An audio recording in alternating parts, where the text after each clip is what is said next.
السلفية هم من كانوا على مذهب السلف الصالح من الصحابة والتابعين. إن الحمد لله نحمده ونستعينه ونستغفره ونعوذ بالله من شرور أنفسنا ومن سيئات أعمالنا. من يهده الله فلا مضل له ومن يضلل فلا هادي له، وأشهد أن لا إله إلا الله وحده لا شريك له، وأشهد أن محمدا عبده ورسوله.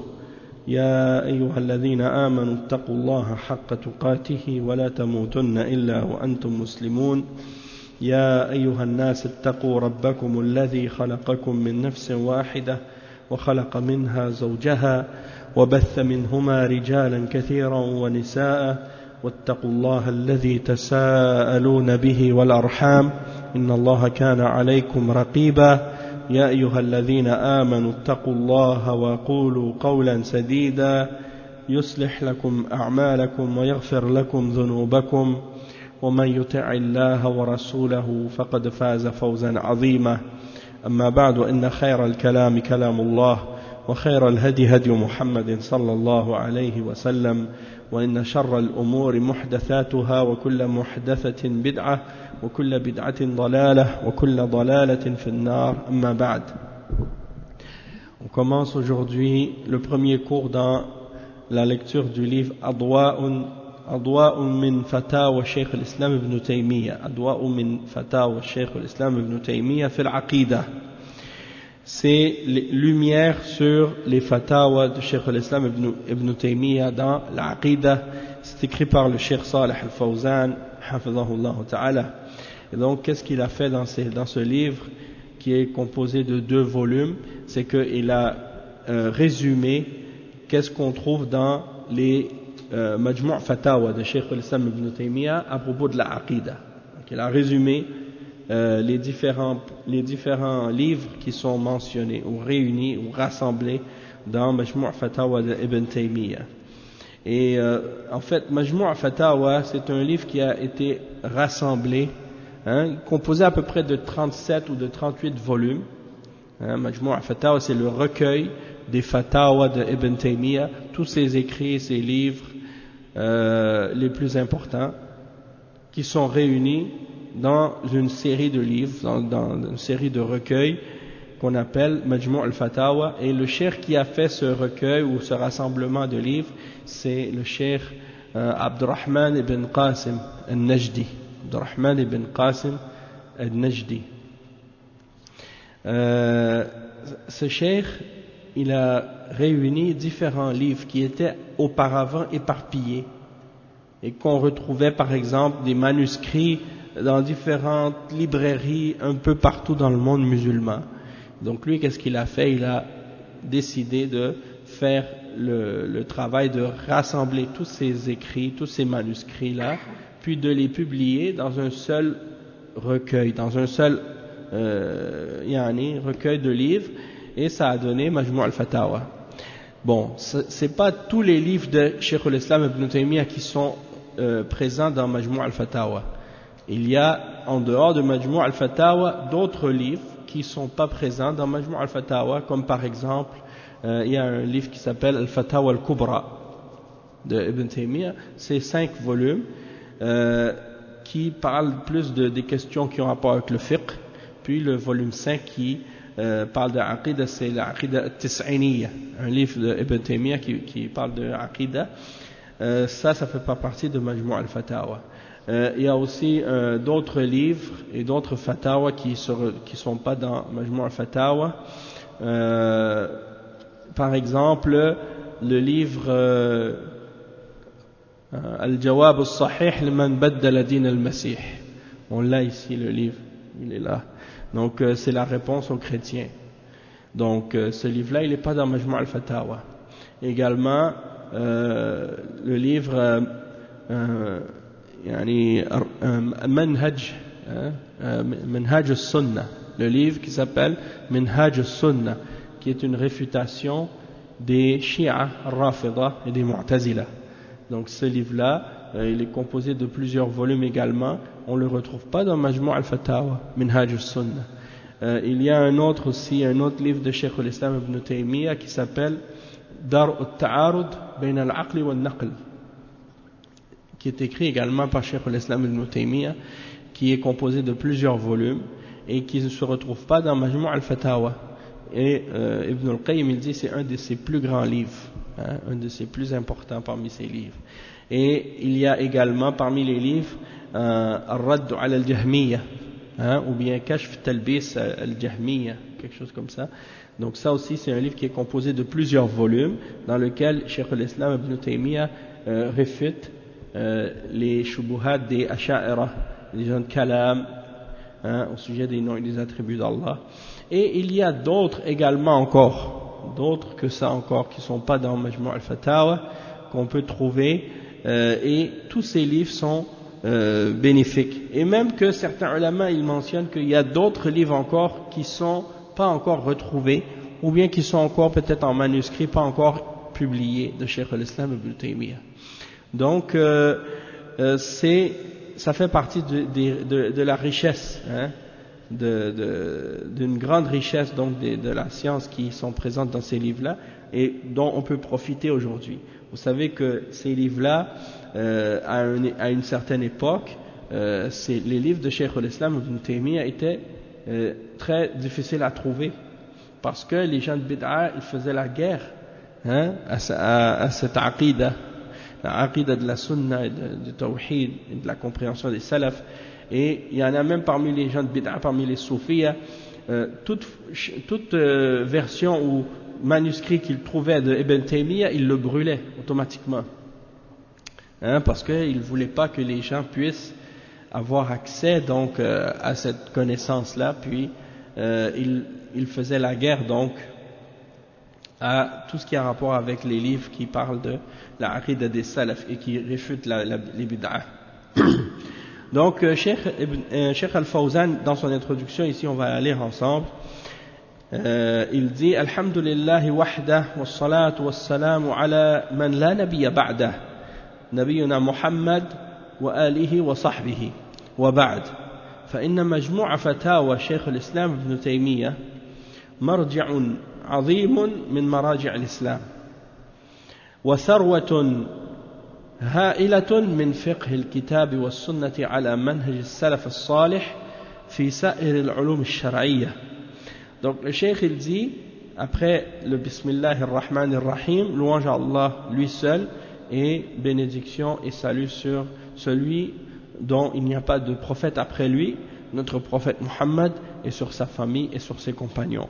Ensuite, il dit, le recueil de livres de Fatawa de Cheikh al-Islam Ibn Taymiyyah, c'est une référence immense parmi les références de l'islam et une richesse immense également de la compréhension du Coran et de la Sunna selon la méthodologie des pieux prédécesseurs dans toutes les différentes sciences de la Sharia.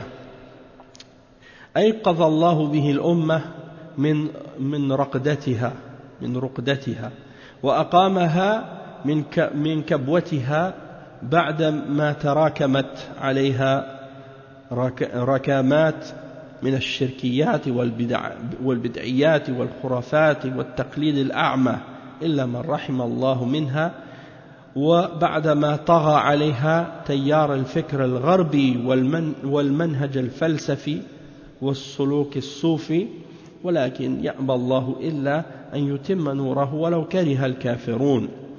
Donc le cheikh il dit, donc c'est il dit c'est, hein, il a réveillé par ces livres-là la Ummah de son sommeil. Il a réveillé la Ummah de son sommeil par ces livres et il a également, disons, il a combattu les différentes formes de shirk et les innovations et les superstitions et le suivi aveugle qui a transgressé contre cette ummah avec les différentes tendances des idéologies occidentales et de la méthodologie des philosophes et la conduite des soufis. Donc tout ça qui s'est rassemblé contre la voie à suivre et la méthodologie du prophète sallallahu alayhi wa sallam, excepté ceux à qui Allah a fait miséricorde. Donc on a réussi par les livres de Cheikh l'Islam à réfuter beaucoup d'entre ces égarements-là. Et il dit وَلَكِنْ يَأْبَى اللَّهُ إِلَّا أَنْ يُتِمَّ نُورَهُ وَلَوْ كَرِهَ الْكَافِرُونَ. Donc Allah subhanahu wa ta'ala, les kuffars, comme Allah dit dans le verset, dans le Coran, ils essaient d'éteindre la lumière d'Allah avec leur bouche, mais Allah subhanahu wa ta'ala refuse, excepté de compléter sa lumière et de parachever sa lumière, même si cela déplaît aux mécréants. فقيض الله لها المجددون له الذين يبعثهم الله على رأس كل 100 سنة ليجددوا لها دينها كما جاء ذلك في الحديث ومن هؤلاء شيخ الإسلام ابن تيمية. Donc il dit que Allah subhanahu wa ta'ala il a fait venir pour cette ummah des réformateurs, des gens qui reviennent pour nettoyer et purifier cette religion, de tout ce qui a été rajouté ou de toutes les innovations qui ont été introduites pour la rendre pure encore une fois. Donc ce qu'on appelle al-mujaddidoun, ils viennent régénérer et renouveler cette religion, et Allah les envoie à chaque 100 ans, ces réformateurs, pour ramener la religion à sa forme originelle et pour la purifier, la nettoyer encore une fois. Comme c'est mentionné dans le hadith qui est rapporté par Abu Daoud. Et parmi les ulama qui font partie de ces réformateurs-là, il y a l'exemple de Cheikh l'Islam ibn Taymiyyah rahimahullah.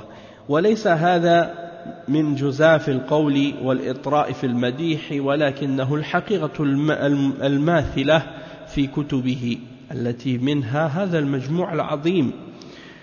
Il dit c'est pas de l'exagération, c'est pas de la glorification excessive lorsqu'on dit ça, que c'est un réformateur de l'islam, mais plutôt c'est une réalité qu'on peut retrouver et qui se retrouve dans l'exemple de ses livres. Lorsqu'on regarde par exemple son recueil de fatawa par exemple, il dit وَقَدْ اقْتُبِسَتْ مِنْهَا مِمَّا يَتَعَلَّقُ بِالْعَقِيدَةِ هذه الأضواء التي دونتها في هذا الكتاب الذي هو بين يدي القارئ لتكون مقربة لأهم محتوياته.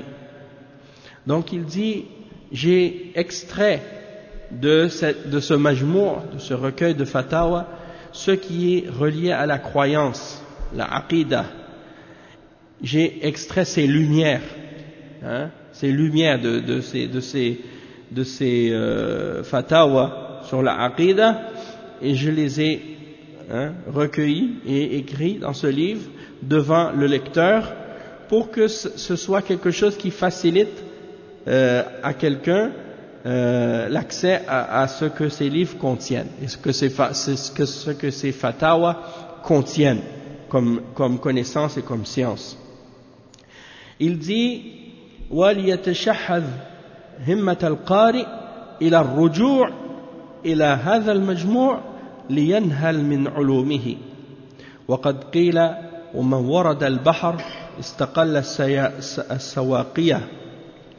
Donc il dit ces lumières que j'ai rassemblées, que j'ai recueillies, en fait c'est pour faire en sorte que le lecteur ait envie par la suite de retourner à Majmou' al-Fatawa, le Majmou' lui-même, le recueil de fatwa lui-même de Ibn Taymiyyah, pour tirer et en extraire de ses sciences. Parce qu'on dit, celui qui a parcouru la mer, quand il est allé sur l'océan, il va voir les cours d'eau, les autres cours d'eau, comme si c'est rien, comme si c'est petit. Donc quand quelqu'un il va accéder à Majmou' al-Fatawa et lire directement dans le Majmou' qu'est-ce que Cheikh l'Islam ibn Taymiyyah a écrit dedans, eh bien il va voir que les autres livres sont faciles et petits à côté.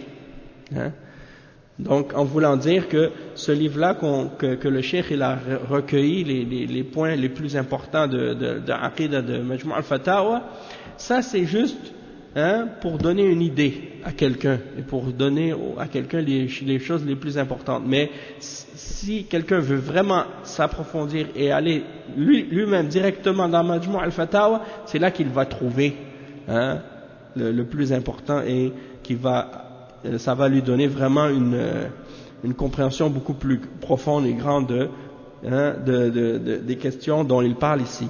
Et il dit وَمَنْ أَرَادَ اسْتِكْمَالَ الْمَعْلُومَاتِ وَالِاسْتِزَادَةِ مِنَ الْإِسْتِفَادَةِ فَلْيَرْجِعْ إِلَى الْأَصْلِ فما هذه الأضواء إلا نموذجا يسيرا مما حواه هذا المجموع والصيد في جوف الفراء ووفق الله الجميع للعلم النافع والعمل الصالح وصلى الله على نبينا محمد وعلى آله وأصحابه أجمعين. Donc le cheikh il dit celui qui veut compléter ses connaissances et augmenter le bienfait qu'il va trouver, les points bénéfiques qu'il va retrouver dans ce livre, qu'il retourne à l'origine du livre pour comprendre et apprendre la réalité de qu'est-ce qui est dedans. Il dit ça, c'est juste un exemple, c'est juste un petit, comment on dit, non, c'est juste un petit exemple, aperçu, ouais. C'est aperçu, un petit exemple de ce que contient Majmou' al-Fatawa. Mais il dit, وَالصَّيْدُ فِي جَوْفِ الْفِرَى. الصَّيْدُ فِي جَوْفِ الْفِرَى, c'est un dicton qu'on dit en arabe, et ça veut dire quoi? Ça veut dire que le plus important c'est comment je peux dire, celui qui peut accéder à Majmou' al-Fatawa, ça fait en sorte qu'il n'a plus besoin de ce genre de livre. S'il va aller directement à Majmou' al-Fatawa, il n'a pas besoin de ce résumé là. C'est ça que ça veut dire en gros. Sinon à l'origine c'est un dicton. J'ai vérifié la signification parce que je l'entends depuis longtemps cette parole, et je savais pas ce que ça voulait dire. En fait, ça existait cette expression-là même avant l'islam. Les Arabes ils disaient ça même avant l'islam. Puis même le prophète sallallahu alayhi wa sallam il a utilisé cette expression-là. As-saydu fi jawf al-fira. Qu'est-ce que ça? Al-fira c'est l'âne, c'est un âne sauvage.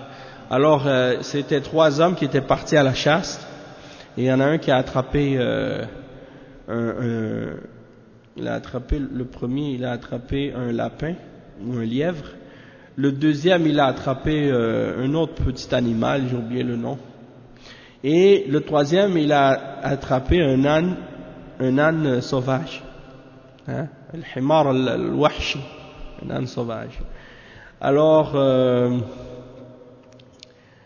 les deux premiers, quand ils sont arrivés, ils étaient contents de ce qu'ils avaient attrapé, de ce qu'ils ont chassé. Tandis qu'ils se sont moqués du troisième qui est arrivé avec un âne sauvage. Et lui, celui qui a chassé, qui a attrapé l'âne sauvage, il a dit As-saydu fi jawf al-fira. C'est-à-dire que qu'est-ce que moi j'ai attrapé, on peut retrouver à son intérieur ce que vous avez chassé en fait. En voulant dire que moi qu'est-ce que j'ai, ça rentre dans qu'est-ce que vous avez attrapé, ça rentre dans son estomac. En voulant dire que qu'est-ce que j'ai trouvé, c'est plus important que qu'est-ce que vous avez trouvé, ou qu'est-ce que vous avez chassé, c'est moins important que moi. Et donc c'est pour dire un dicton comme ça que les Arabes utilisent pour dire, en voulant dire si vous avez par rapport au contexte de ce livre-là, c'est pour dire que Majmou' al-Fatawa c'est la source, donc retournez à la source si vous voulez profiter plus. C'est dans ce sens-là. Après l'introduction de Cheikh Al-Fawzan, il dit ici, dans cette introduction, ici le début c'est tiré de la parole de l'imam Ahmad dans Ar-Rad ala al-Jahmiyya. Il dit Bismillahir Rahmanir Rahim, Alhamdulillahi alladhi ja'ala fi kulli zamanin fatratin min ar-rusul baqaya min ahli al-ilm يدعون من ضل إلى الهدى ويصبرون منهم على الأذى ويحيون بكتاب الله الموتى ويبصرون بنور الله أهل العمى فكم من قتيل لإبليس قد أحيوه وكم من ضال تائه قد هدوه فما أحسن أثرهم على الناس وما أقبح أثر الناس عليهم ينفون عن كتاب الله تحريف الغالين وانتحال المبطلين وتأويل الجاهلين الذين عقدوا ألوية البدعة وأطلقوا عنان الفتنة فهم مختلفون في الكتاب مخالفون للكتاب مجمعون على مفارقة الكتاب يقولون على الله وفي الله وفي كتاب الله بغير علم وتكلموا بالمتشابه من الكلام ويخدعون جهال الناس بما يشبهون عليهم فنعوذ بالله من فتن المضلين. Donc on va traduire ce passage de l'introduction de l'imam Ahmad. Il dit Bismillahir Rahmanir Rahim, louange à Allah, celui qui a fait que dans chaque période entre les messagers il y ait des restants des hommes de science qui appellent ceux qui se sont égarés à la guidance et qui font voir ceux qui se sont qui appellent ceux qui ont été égarés à la guidance et qui les font patienter et endurer face aux nuisances et aux difficultés et qui font revivre par le livre d'Allah ceux dont le cœur est mort, et ils leur font voir par la lumière d'Allah ceux qui ont été aveugles. Et il dit combien d'entre ceux qui avaient été frappés par Iblis, ils les ont fait revivre par la guidance et la foi, et combien d'entre ceux qui s'étaient déviés et égarés, et ils les ont guidés vers le droit chemin. Donc comme l'effet qu'ils ont sur les gens est belle, comme elle est belle l'effet qu'ils ont sur les gens, et comme elle est laide l'effet des gens sur eux, ils nettoient ou bien ils nient tout ce qui a été ramené comme déviation et déformation du livre d'Allah de la part des extrémistes et des gens qui dévient. Donc ils nettoient, ils protègent le livre d'Allah des déformations, des falsifications, des gens de l'exagération, de l'extrémisme.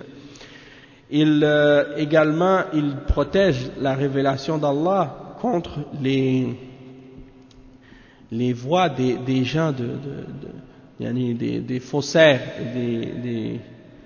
des imposteurs, des gens qui se font passer pour des gens de savoir et de science et qui n'en font pas partie. Et il dit, également, il réfute les fausses déformations et les fausses interprétations des ignorants, qui ont levé les bannières de la bid'a et qui ont essayé de propager la fitna. Donc ils sont divergés, les gens de bid'a, ils divergent à propos du livre, ils sont en contradiction entre eux par rapport au livre, mais ils se sont réunis sur le fait de se séparer du livre. Et ils disent à propos d'Allah et sur Allah et sur le livre d'Allah des choses sans science. Et ils parlent avec des paroles équivoques, et ils essaient de tromper les gens par des ambiguïtés pour les tromper par rapport à la religion. Nous cherchons donc refuge en Allah contre les tentations et les épreuves des égareurs. Donc jusqu'ici on a lu, et après le cheikh il dit wa ashhadu an la ilaha illallah wahdahu la sharika lah wa ashhadu anna muhammadan abduhu wa rasuluhu sallallahu alayhi wa ala alihi wa ashabihi wa ba'd.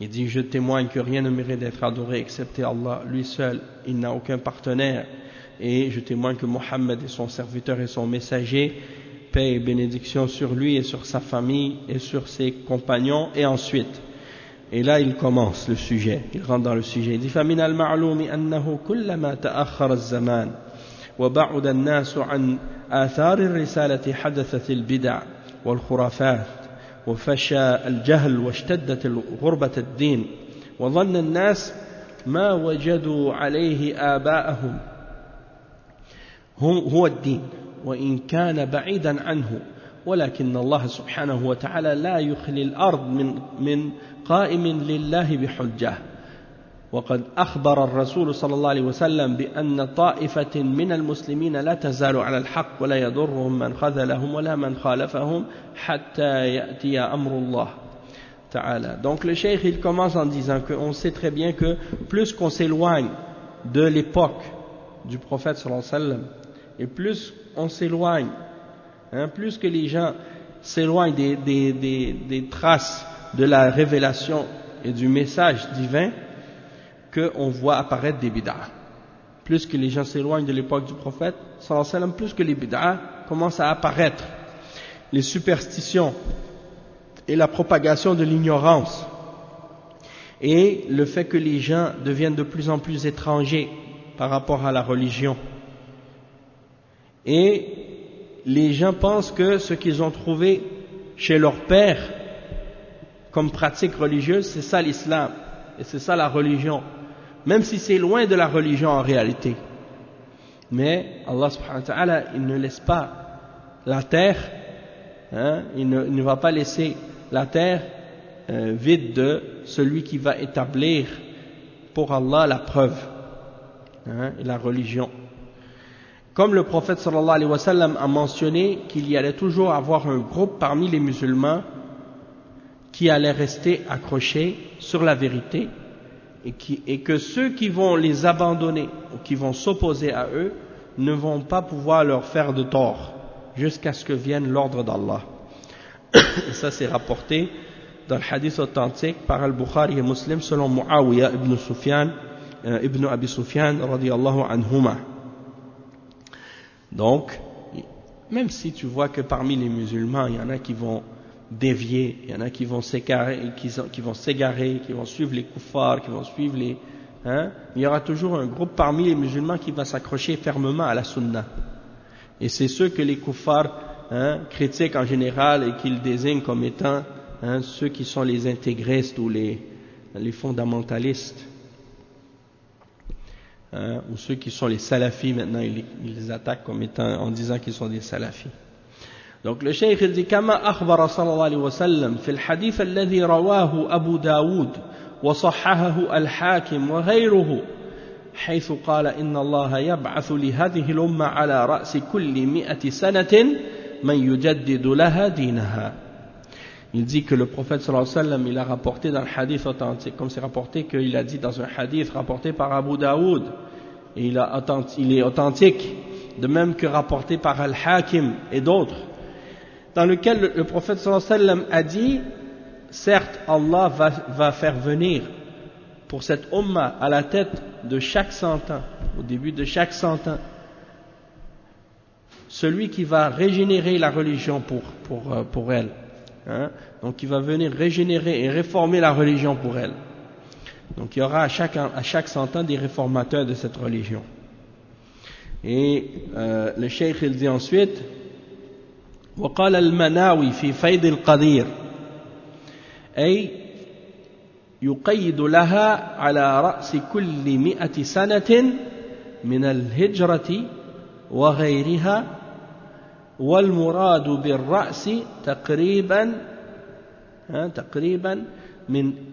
من أي رجل أو أكثر يجدد لها أي يبين السنة من البدعة ويكثر العلم وينصر أهله ويكسر أهل البدعة ويضلهم.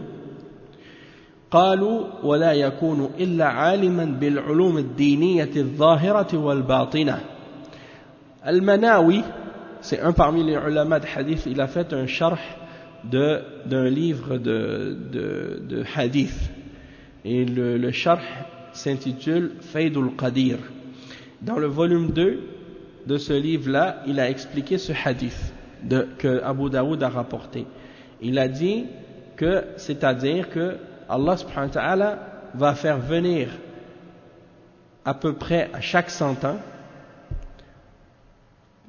de la hijra, de la hijra ou d'autres. Et qu'est-ce qu'on veut dire par bir ra's? Il dit à peu près, taqriban. Un homme ou plusieurs qui vont venir régénérer ou réformer la religion pour la Ummah. C'est-à-dire, le cheikh dit, il va clarifier ce qui est la sunna de ce qui est bid'a. Il va clarifier ce qui est la sunna de ce qui est bid'a. Et il va augmenter ce que les gens ont de la science. Yukaththir al-ilm, il va faire en sorte que la science se propage parmi les gens. Wa yansuru ahlahu, et il va défendre les hommes de science. Wa yaksuru ahl al-bid'ah wa yudhillahum. Il va casser et briser les gens de la bid'a, il va les humilier. قالوا ولا يكون إلا عالما بالعلوم الدينية. Et ça ne peut être que un savant parmi les gens qui a la science de la religion, cachée et apparente. Donc ça veut dire qu'il fait partie des ulama de l'islam. Le réformateur de la religion, c'est parmi les hommes de science. وقال ابن كثير وقد ادعى كل قوم في إمامهم أنه المراد بهذا الحديث والظاهر أنه يعم جملة من العلماء في كل طائفة وكل صنف من مفسر ومحدث وفقيه ونحوي ولغوي وغيرهم. انتهى كلامه. Le cheikh il cite Al-Hafiz ibn Kathir, celui qui a écrit le tafsir célèbre.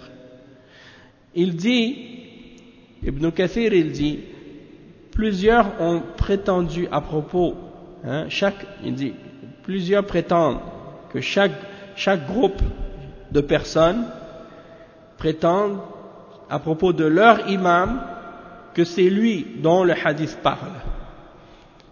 Des gens, parmi les différents groupes de gens, prétendent que leur imam à eux, c'est de lui que parle ce hadith.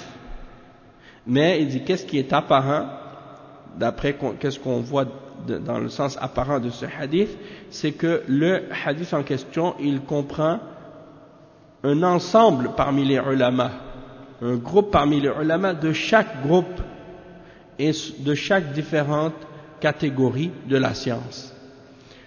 De savants de tafsir, des savants de hadith, des savants de fiqh, des savants de grammaire, des savants de la langue et autres. Fin de la citation. Il dit وقد وقع مصداق ما أخبر به النبي صلى الله عليه وسلم في هذا الحديث فلا يزال والحمد لله فضل الله على هذه الأمة يتوالى بظهور المجددين عند اشتداد الحاجة إليهم ومن هؤلاء المجددين الإمام أحمد بن حنبل في القرن الثالث وشيخ الإسلام ابن تيمية في آخر القرن السابع وأول الثامن وشيخ الإسلام محمد بن عبد الوهاب في القرن الثاني عشر وغيرهم كثير وإنما ذكرنا هؤلاء كأمثلة. Donc le cheikh il dit, et cette parole du prophète sallallahu alayhi wa sallam, elle s'est confirmée à nombreuses reprises, parce qu'on a vu que ce qui a été mentionné dans ce hadith, alhamdulillah, il continue, et par la grâce d'Allah, on voit que les apparitions de ces mujaddidin, de ces réformateurs, elles continuent. Elles continuent à apparaître et à venir lorsque la Ummah en a le plus besoin pour clarifier pour les gens la religion d'Allah. Et il dit,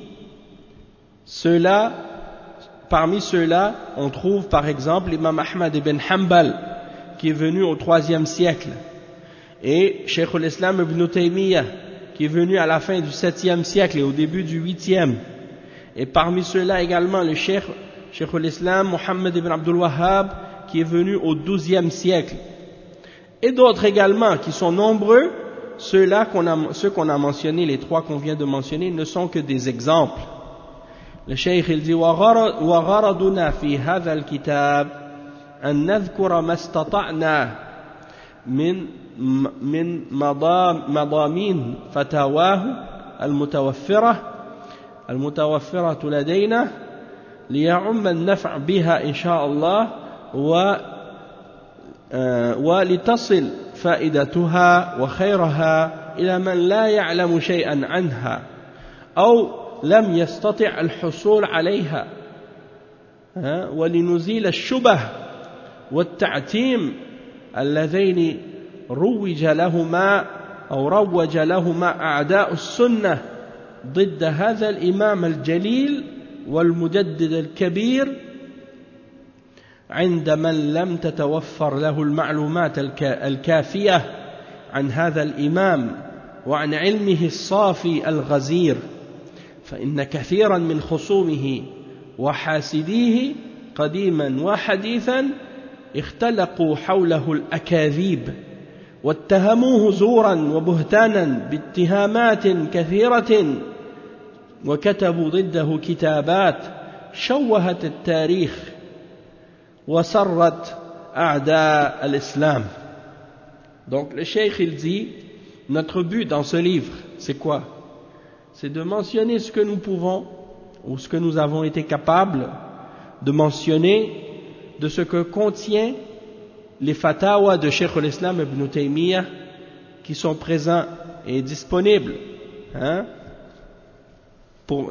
qui sont disponibles, qui nous ont été disponibles pour que le bienfait soit plus général, Inch'Allah, et pour que les bienfaits et les profits qui se trouvent dans ces livres, ainsi que le bien qui se trouve dans ces livres, puissent atteindre celui qui n'en a aucune connaissance, pour qu'il soit capable de parvenir à cette connaissance-là, et pour retirer en même temps les ambiguïtés et les doutes qui ont été propagés par les ennemis de la sunna contre cet imam, ce grand imam et ce réformateur.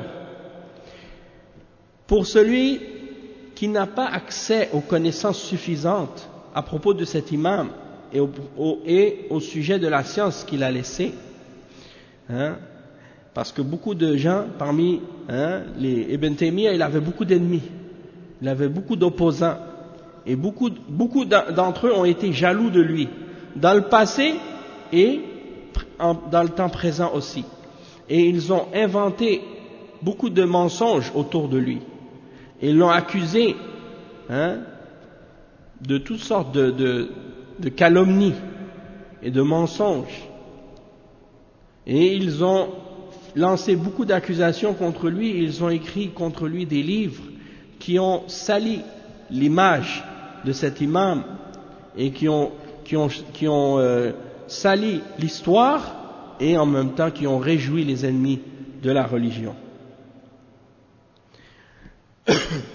Et le cheikh il fait référence ici à un de ses livres, Min A'lam al-Mujaddidin, écrit par Cheikh Al-Fawzan justement, dans lequel il fait un résumé de la biographie de certains des Mujaddidin de l'islam, et il parle des détails de ce que ces paroles-là ont réjoui les ennemis de l'islam. Il dit ولكن والحمد لله طوى النسيان ذكرهم ومحى الحق ما كتبوه من ضلال وبقي ذكر شيخ الإسلام ذائعا عطرا في الأوساط العلمية وتتلمذ على كتبه الأفواج تلو الأفواج وأصبحت مؤلفاته نبراسا وضاء لكل من يريد الحق في كل زمان. Donc le cheikh il dit, mais par la grâce d'Allah, tous ces opposants et tous ces ennemis de Cheikh l'Islam qui ont écrit des livres, qui ont essayé de mentir et de l'attaquer, de l'accuser de choses et de mentir sur lui et d'opposer la da'wa qu'il a propagée, tous ces gens-là ont été oubliés complètement aujourd'hui. On retrouve d'eux aucun rappel, aucune mention, personne ne parle d'eux. Et il dit, Il dit la vérité a complètement effacé les égarements que ces gens-là avaient écrits. Et qu'est-ce qui est resté? C'est le rappel de Cheikh l'Islam, ce qu'il a laissé comme héritage et comme science, qui est propagé et qui a parfumé les centres de science. Et on a vu sortir par la suite un nombre d'élèves, de gens qui ont étudié ces livres, génération après génération, branche après, classe après classe. Et donc ces écrits, les écrits de Cheikh l'Islam Ibn Taymiyyah sont devenus comme une lumière qui ont servi à éclairer ceux qui veulent la vérité à toutes les différentes époques qui sont venues après. Il dit وَصَدَقَ اللَّهُ الْعَظِيمُ حَيْثُ يَقُولُ سُبْحَانَهُ فَأَمَّا الزَّبَدُ فَيَذْهَبُ جُفَاءً وَأَمَّا مَا يَنْفَعُ النَّاسِ فَيَمْكُثُ فِي الْأَرْضِ كَذَلِكَ يَضْرِبُ اللَّهُ الْأَمْثَالِ. Le cheikh il dit, et ça c'est confirmé par la parole d'Allah subhanahu wa ta'ala, et Allah a dit vrai lorsqu'il dit dans le verset 17 dans Surat Ar-Ra'd, et le cheikh il cite ce verset là comme exemple de ce qu'il vient de mentionner par rapport au livre de Cheikh l'Islam, par rapport aux ennemis de la Sunna. Donc il cite ce verset, on a dit le verset 17, il dit yani l'écume du torrent ou du métal fondu, yani l'écume c'est qu'est-ce qui reste comme saleté, comme mousse sur l'eau. Il dit cette écume là, elle s'en va, ça reste pas, ça s'en va au rebut, tandis que l'eau et les choses utiles aux hommes, ça reste sur la terre. Et ça c'est un exemple que le cheikh il donne par rapport au verset, pour faire comprendre que bon, les choses qui n'étaient pas bonnes et que ces gens-là ont écrit pour essayer de contrer la vérité que le cheikh Ibn Taymiyyah a propagée, ces gens-là, on n'entend plus parler d'eux aujourd'hui, ils n'existent même plus dans l'histoire.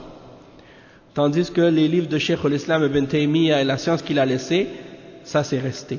Donc c'est comme qu'est-ce que Allah subhanahu wa ta'ala il mentionne dans ce verset 17 dans Surat Ar-Ra'd, en voulant dire Az-Zabad, ça s'en va. Et comme en voulant dire les paroles de ces gens de bid'a, c'est comme Az-Zabad, ça s'en va, comme l'écume sur l'eau. Mais qu'est-ce qui est bénéfique? Ça reste. Allah il fait que ça reste sur les hommes. Et ça c'est des exemples que Allah il donne comme des paraboles pour faire réfléchir. Il dit وقال الإمام الشوكاني رحمه الله يقول إن الباطل وإن ظهر على الحق في بعض الأحوال وعلاه فإن الله سبحانه سيمحقه ويبطله ويجعل العاقبة للحق وأهله كالزبد الذي يعلو الماء فيلقيه الماء ويضمحل. انتهى كلامه. Donc Cheikh il mentionne les paroles de Ash-Shawkani dans son tafsir Fath al-Qadir. Ash-Shawkani il a un tafsir qui s'appelle Fath al-Qadir, et dans son tafsir il explique ce verset. Il dit que Allah subhanahu wa ta'ala il veut dire dans ce verset que le faux, même si il réussit parfois à avoir le dessus sur la vérité dans certaines situations ou dans certains moments, mais il finit toujours par avoir le dessus. Allah il va toujours l'éliminer, le détruire, et il va donner la bonne fin à la vérité et aux gens de la vérité. Et c'est comme l'écume qui est sur l'eau, elle réussit à rester sur le dessus de l'eau un certain temps, mais par la suite l'eau la rejette, cette écume, et elle est chassée et elle disparaît complètement. Et donc ça c'est un exemple. Et il dit ensuite هذا المثل العظيم ينطبق على شيخ الإسلام ابن تيمية رحمه الله مع خصومه، فإنهم حاولوا الظهور عليه واستعدوا عليه السلطة في وقته وضايقوه وكتبوا ما كتبوا من التلبيس والتدليس ضده، ولكن سرعان ما نسف الحق الذي معه ما رجوه من الباطل وبقي علمه النافع في كتبه التي صار المسلمون ولله الحمد يتسابقون إلى نشرها وإحيائها وعفى الزمان على كتب خصومه ونسيها الناس فأصبحت في زوايا الإهمال والامتهان وهذه سنة الله في خلقه ولن تجد لسنة الله تبديلا. Donc le cheikh il dit, tu vois cet exemple immense que Allah subhanahu wa ta'ala mentionne dans ce verset, ça s'applique à Cheikh l'Islam Ibn Taymiyyah avec ses opposants. Ils ont tous essayé, ils ont tout essayé pour avoir le dessus sur lui. Ils ont même levé des comment on dit, ils l'ont même appelé à paraître en cours devant le dirigeant à son époque et pour essayer de donner des problèmes à Cheikh l'Islam Ibn Taymiyyah. Ils lui ont fait des procès devant les autorités de son époque. Ils ont inventé contre lui des mensonges, des ambiguïtés qu'ils ont lancées pour essayer de faire croire aux gens que c'était une personne qui était un opposant de la vérité, ou qu'il lançait des choses, il croyait en des choses qui étaient fausses. Et ils ont inventé contre lui des accusations fausses et des mensonges pour lui donner des problèmes. Il dit, mais la vérité, elle finit toujours par avoir le dessus sur le faux. Et sa science est restée, sa science bénéfique est restée dans ses livres. Et les musulmans, jusqu'à aujourd'hui, par la grâce d'Allah, ils continuent à se dépêcher et à compétitionner entre eux pour propager ces livres et les faire revivre. Tandis que les livres des opposants d'Ibn Taymiyyah, ils ont été oubliés complètement, complètement délaissés. Et donc ça, c'est la sunna d'Allah dans sa création, et tu ne trouveras jamais de changement dans la règle d'Allah subhanahu wa ta'ala. Maintenant, le cheikh, il va faire une petite biographie de Cheikh l'Islam Ibn Taymiyyah. Et dans cette biographie, il va parler, premièrement de sa naissance, dans quel endroit et à quelle époque il est né. Après, il va parler de ses shuyukh et comment il a appris la science lui-même, comment il a enseigné. Après, il va parler de ses écrits. Puis après, il va parler également de ce que les ulama ont dit à son sujet et la position de Cheikh l'Islam vis-à-vis de ses opposants. Donc ça, c'est en résumé qu'est-ce que le Cheikh il va dire à propos de Cheikh l'Islam Ibn Taymiyyah. Donc on va commencer maintenant à lire ça.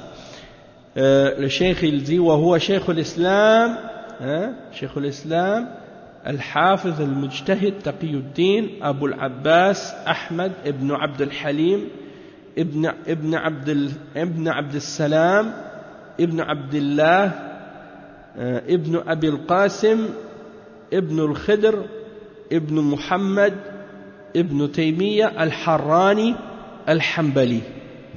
ولد بحران يوم الاثنين عاشر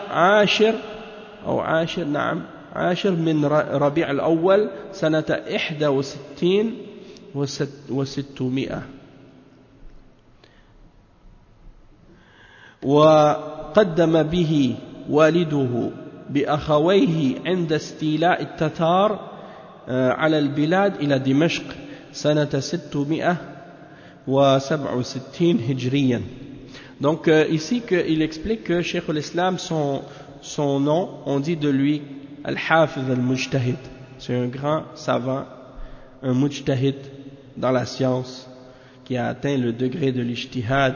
Al-Hafiz parce qu'il mémorisait le Coran et la Sunna. Taqiyuddin, Abu al-Abbas. Taqiyuddin, c'est un surnom que les gens donnaient à cette époque-là. Taqiyuddin, Shamsuddin, Nasiruddin, tout le monde avait un surnom comme ça. Et ça veut dire Taqiyuddin, le défenseur ou le protecteur de la religion. Taqiyuddin, protecteur de la religion. Abul Abbas, c'est sa kunya. Abul Abbas, c'est sa kunya. Ahmad, son nom, il s'appelle Ahmad. Ibn Taymiyyah, son nom, c'est Ahmad. Le fils de Abdul Halim, le fils de Abdus Salam. Donc, son père, c'est Abdul Halim, son grand-père s'appelle Abdus Salam, son arrière-grand-père, c'est Abdullah. Ibn Abil Qasim, Ibn al-Khidr, donc le fils de Al-Khidr, le fils de Mohammed. Donc, il est reculé jusqu'à à peu près 5 de ses grands-parents, de ses ancêtres. Et puis, on l'appelle Ibn Taymiyyah al-Harrani al-Hanbali. Il est né dans la ville de Harran, une ville dans la Syrie. Une ville en Syrie qui s'appelle Harran. Le lundi, le 10e jour du mois de Rabi' al-Awwal, en l'an 661. En l'an 661. Et à son époque, lorsque il est né, il y a eu l'attaque à cette époque des Tatars, ce qu'on appelle les Mongols. Les Tatars, ils ont attaqué cette région-là. Alors, son père est parti avec lui et ses frères vers la ville de Damas, en l'an 667.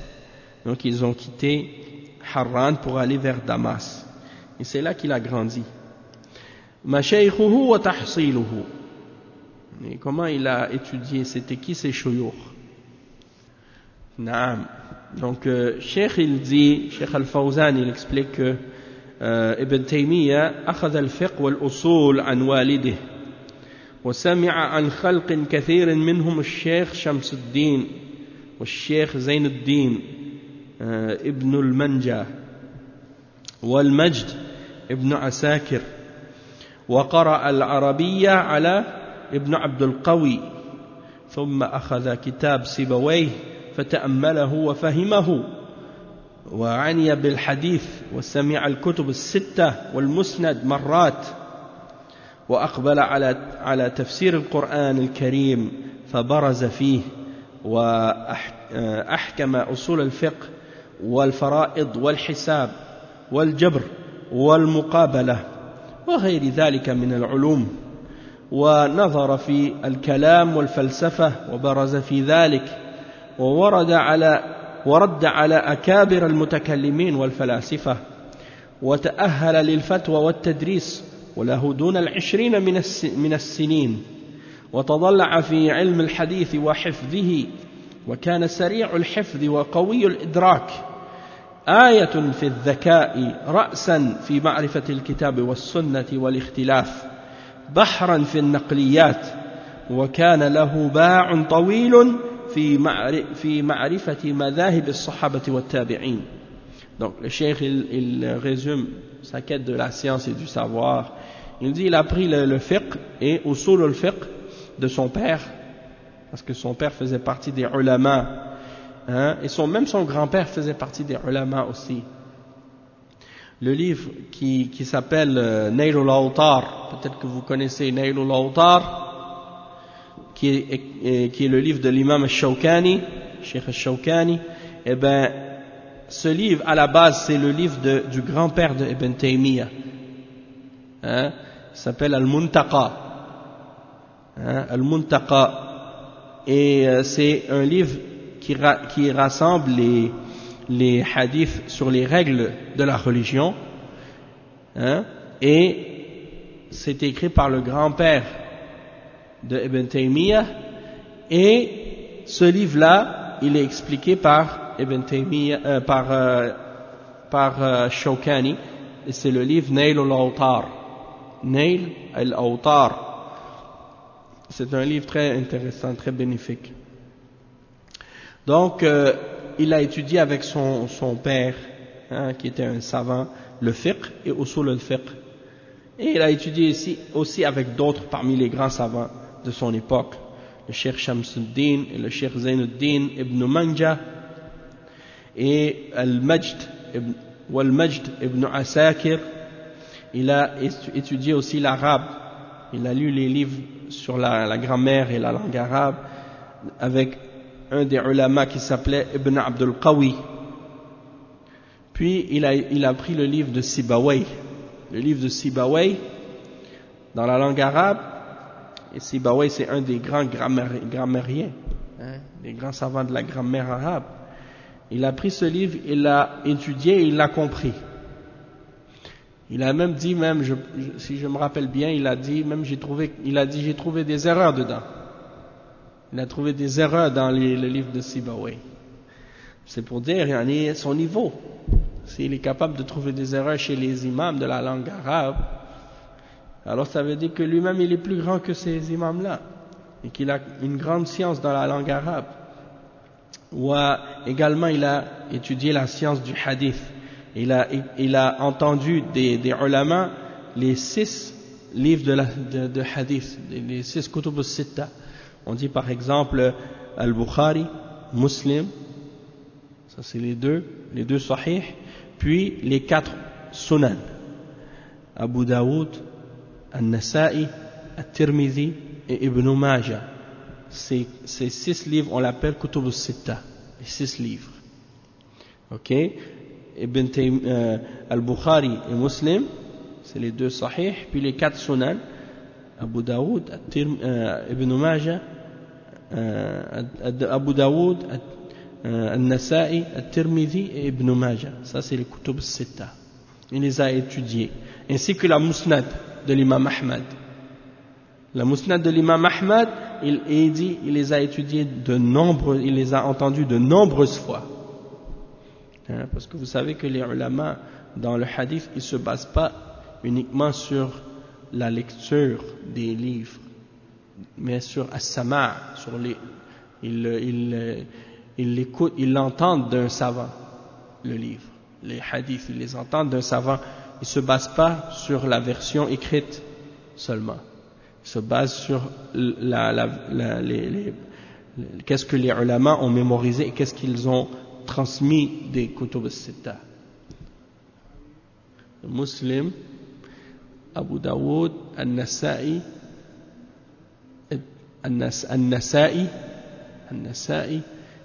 At-Tirmidhi et Ibn Majah. Ça c'est les 6.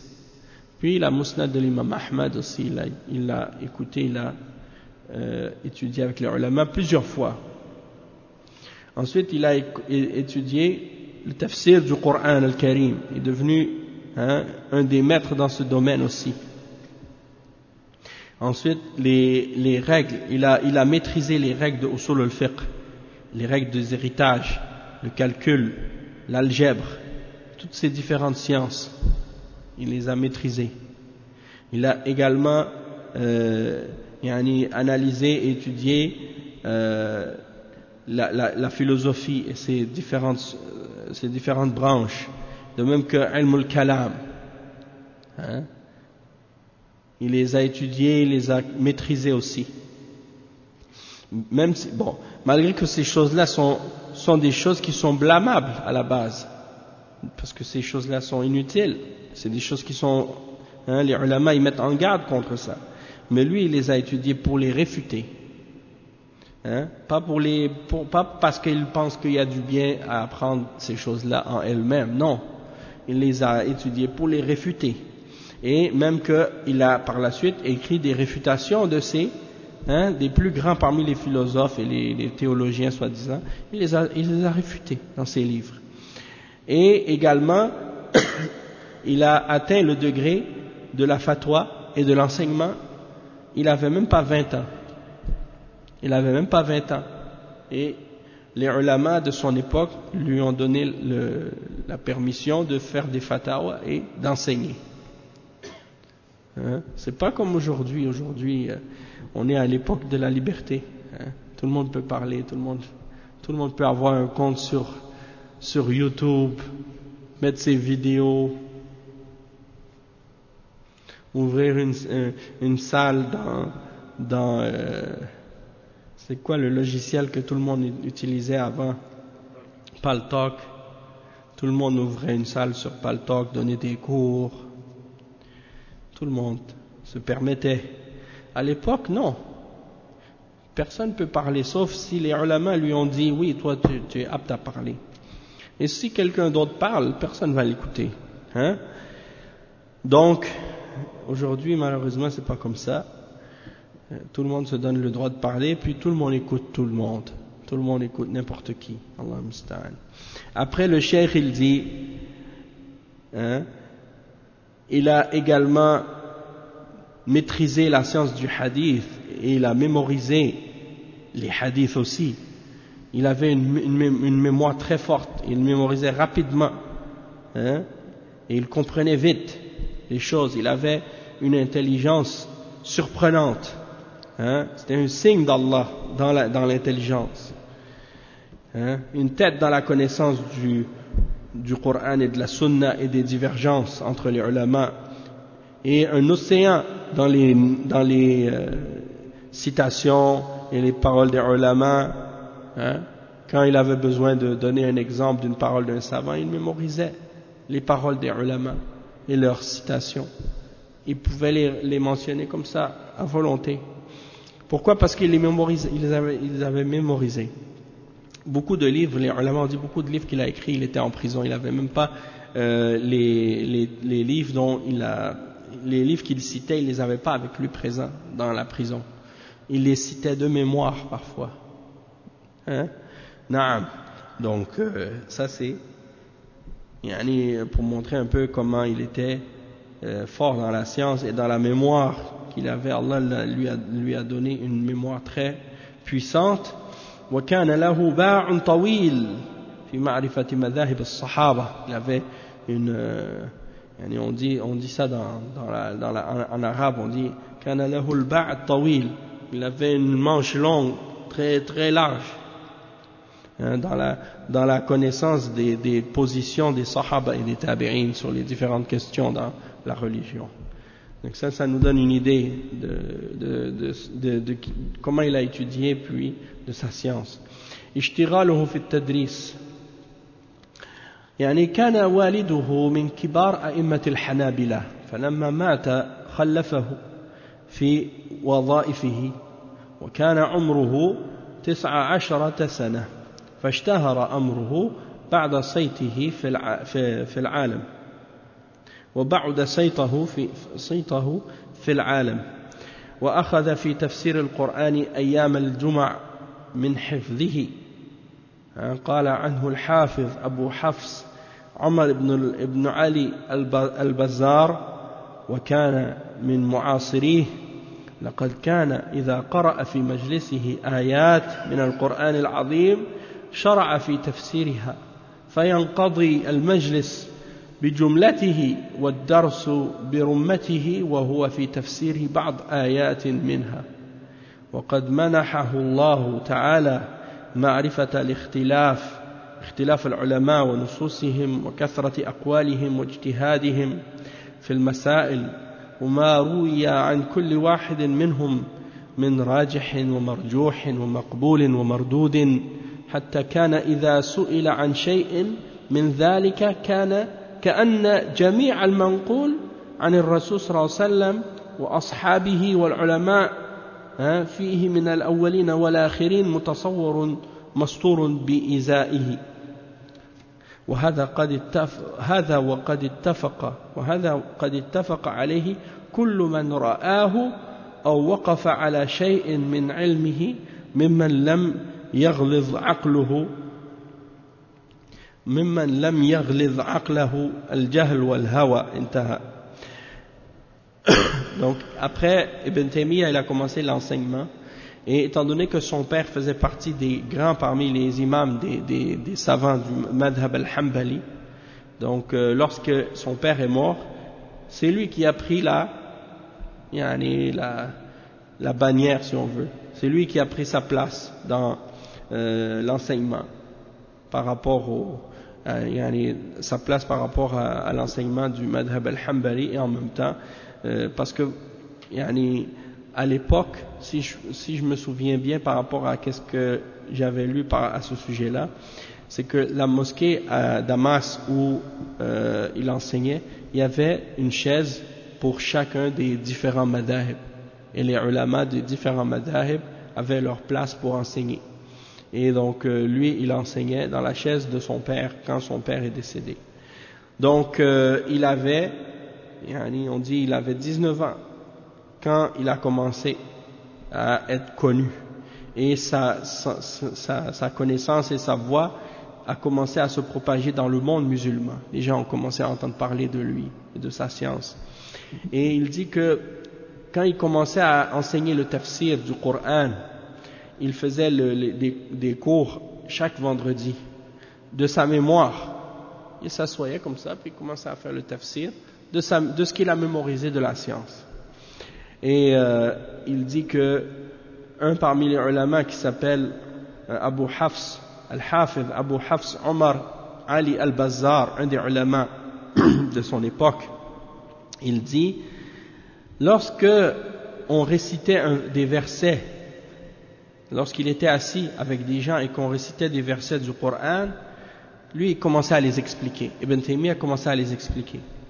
Et il dit que l'assemblée n'était pas terminée jusqu'à ce qu'il ait commencé à faire un dars sur ce sujet, sur qu'est-ce qui a été mentionné dans ces versets-là, et il commençait à faire le tafsir de certains des versets qui étaient mentionnés, et Allah subhanahu wa ta'ala lui avait donné de la connaissance au sujet des divergences des ulama et de leurs preuves, de leurs textes, de leurs positions, de leur ijtihad dans les différentes questions, et ce qui avait été rapporté au sujet de chacun d'entre eux, de qu'est-ce qui est rajih, qu'est-ce qui est marjouh, qu'est-ce qui est plus fort comme argument, qu'est-ce qui est moins fort comme argument ou moins proche de la vérité, qu'est-ce qui est acceptable, qu'est-ce qui est rejeté, à un tel point que si on lui posait une question à propos de quelque chose de ce genre, eh bien, c'est comme s'il répondait avec les paroles du messager d'Allah et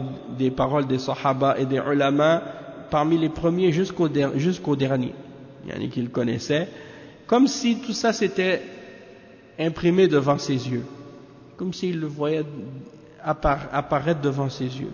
C'est-à-dire, il parlait de ça comme s'il le lisait. D'accord, il n'avait pas besoin de livres avec lui, et tout ça c'était dans son cœur.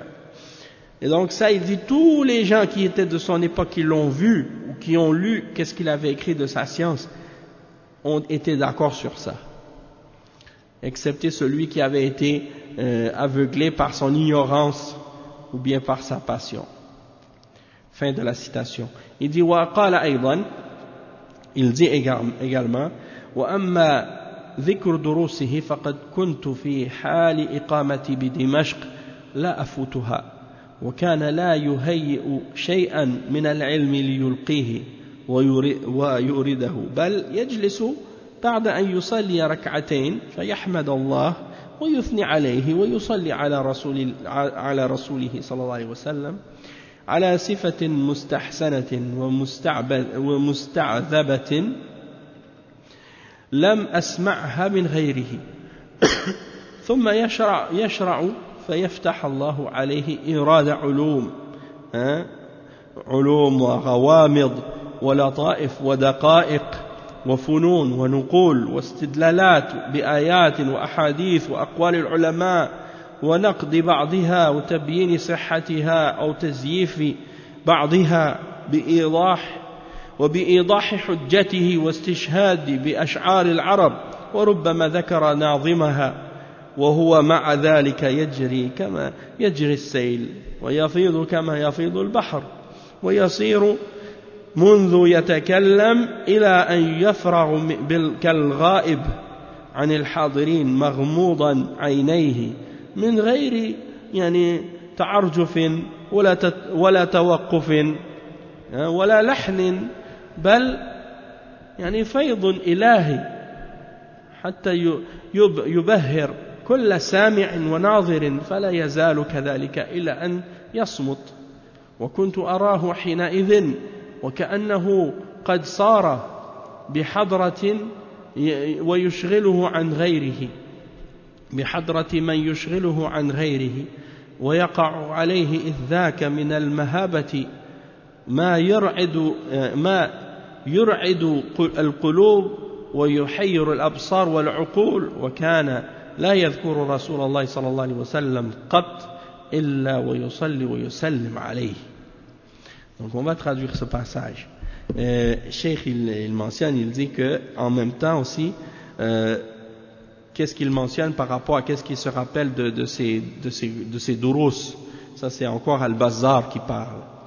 Il dit, lorsque je me suis installé à Damas, il avait toujours ce genre de durus et moi je les manquais pas.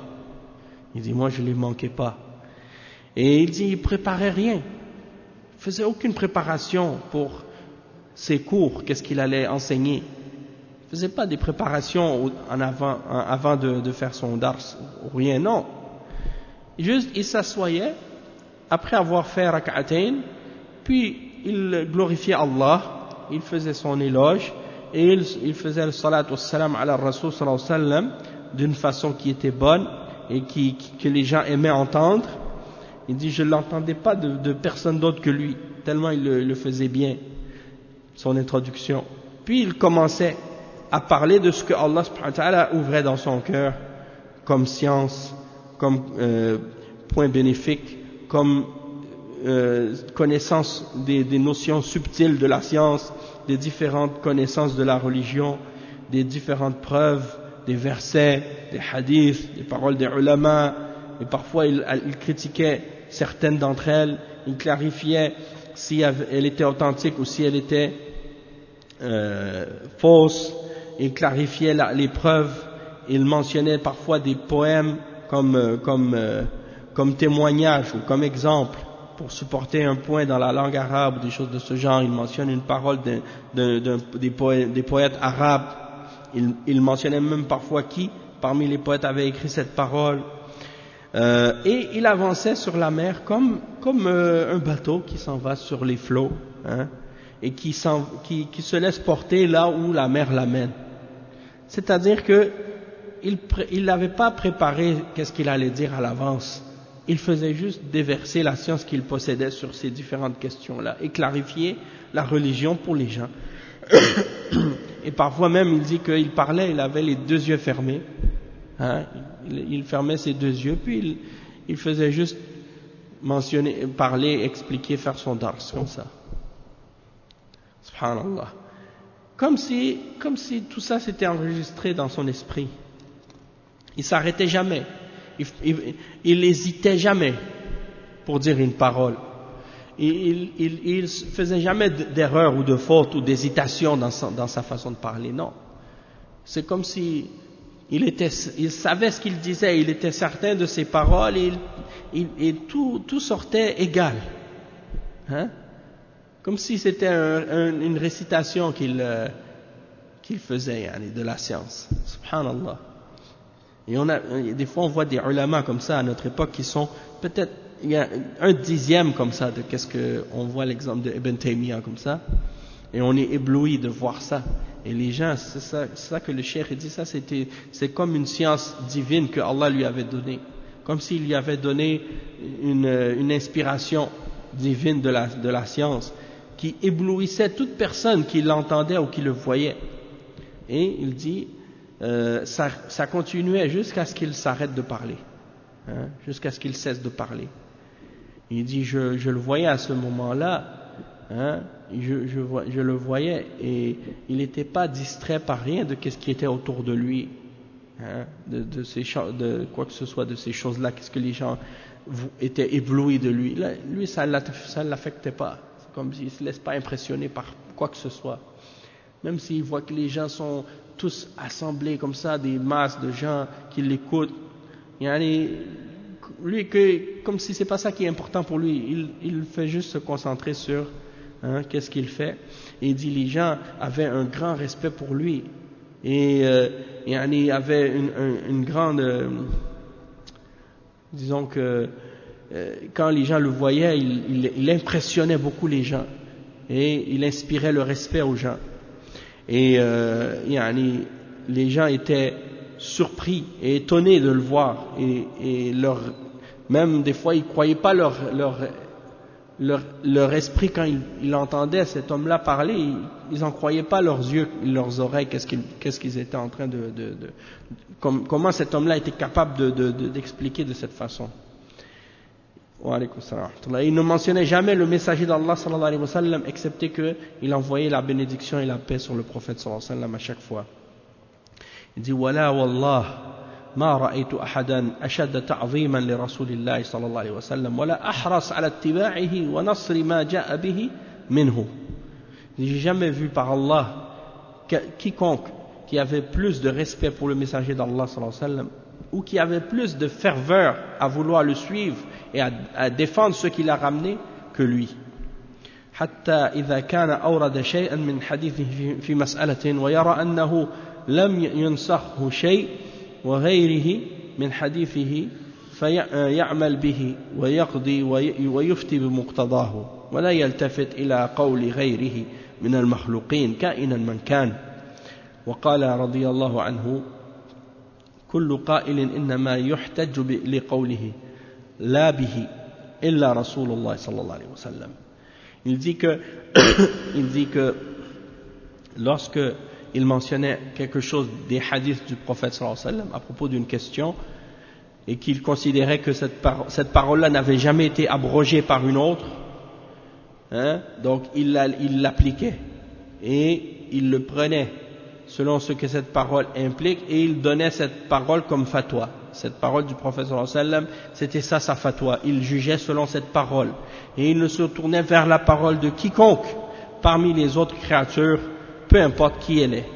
Et il disait, Ibn Taymiyyah, rahimahullah, il disait, peu importe la parole de qui elle vient, on ne l'utilise pas comme preuve. لا إنما يحتج لقوله كل قائل إنما يحتج لقوله لا به. Ça veut dire quoi? Ça veut dire que la parole de quelqu'un, on ne l'utilise pas comme une preuve en elle-même, mais on a besoin d'une preuve pour elle, excepté le messager d'Allah. Ça veut dire que la parole de quelqu'un, elle n'est pas une preuve en elle-même, mais on a besoin d'une preuve pour elle, excepté le messager d'Allah. Naam.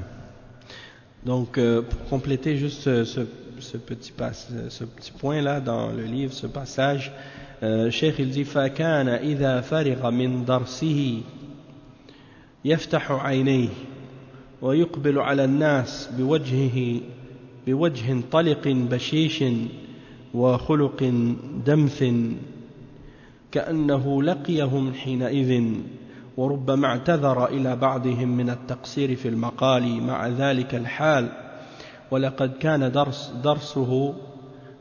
كان درسه الذي يريده حينئذ قدر عدة كراريس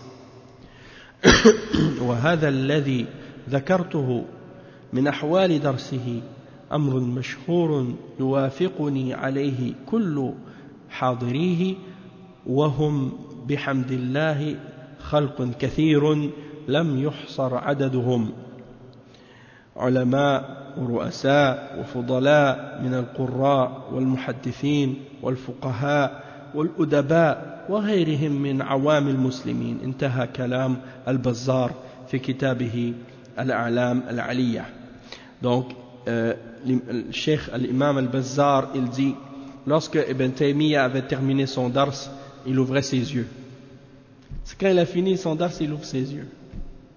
Ça veut dire il n'a pas regardé personne, il n'a pas lu rien. Tout ça, c'est dans son cœur, la science qu'il enseigne. Et il se tourne vers les gens avec un visage chaleureux, souriant, et avec un comportement qui est doux et qui est simple, facile, une personne simple. C'est pas une personne fière, orgueilleuse ou une personne compliquée, non. Simple, modeste. Et peut-être même que parfois il s'excusait d'avoir eu un manquement dans qu'est-ce qu'il a mentionné ou expliqué. hein, avec tout ce qu'il avait détaillé en fait de science. Malgré ça, il était modeste. Et il dit, et à ce moment-là, qu'est-ce qu'il faisait comme dars?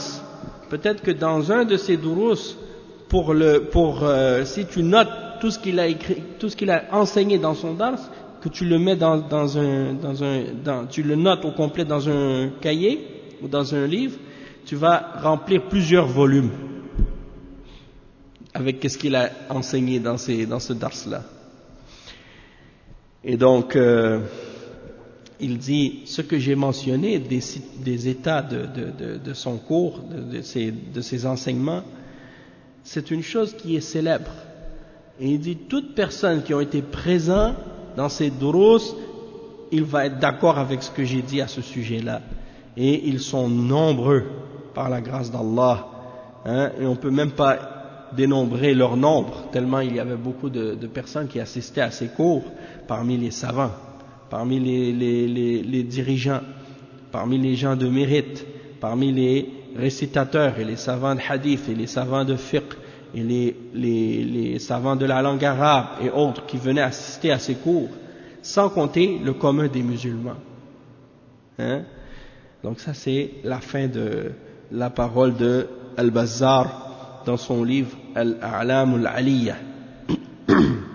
Donc ça c'est pour dire, on n'a pas fini, là après il reste à mentionner les écrits de Ibn Taymiyyah et la position envers ses opposants. Puis donc après on va continuer au fur et à mesure, Inch'Allah, le samedi et le dimanche on va faire ce livre-là, Inch'Allah, et vous allez voir, c'est très, très bénéfique, très intéressant. Parce que comme le Cheikh il a dit, Cheikh Al-Fawzan il a dit, beaucoup de gens ils parlent d'Ibn Taymiyyah à tort et à travers, ils disent à son sujet n'importe quoi, et peu d'entre les gens ont vraiment lu et étudié ses écrits. Hein. Ils sont pas retournés à qu'est-ce qu'il a dit lui-même. Et c'est triste, même parfois des gens qui sont soi-disant des chercheurs et qui prétendent faire de la recherche dans la religion et dans la science, ou des islamologues, ou bien je ne sais pas quoi d'autre encore. Ils écrivent uniquement par rapport à qu'est-ce que d'autres chercheurs avant eux ont dit. Qu'est-ce que d'autres ont résumé avant eux. Eux, ils prennent leurs paroles, hein, et puis ils se basent sur ce que ces gens-là ont dit sur Ibn Taymiyyah, puis ils se font une opinion ou une position. Au lieu d'aller eux-mêmes lire qu'est-ce qu'il a écrit pour se faire leur propre opinion. Et ça, je l'ai constaté moi-même quand j'ai lu dans les livres de certains de ces chercheurs-là, et j'ai trouvé que parfois ils vont émettre une position ou une opinion, et tu vois que c'est totalement faux. Comme par exemple, une fois j'ai lu dans des écrits d'un de ces chercheurs-là, qui a fait une thèse à l'université sur un sujet, puis il citait Ibn Taymiyyah en disant de lui qu'il fait partie des Zahiriyya. Hein?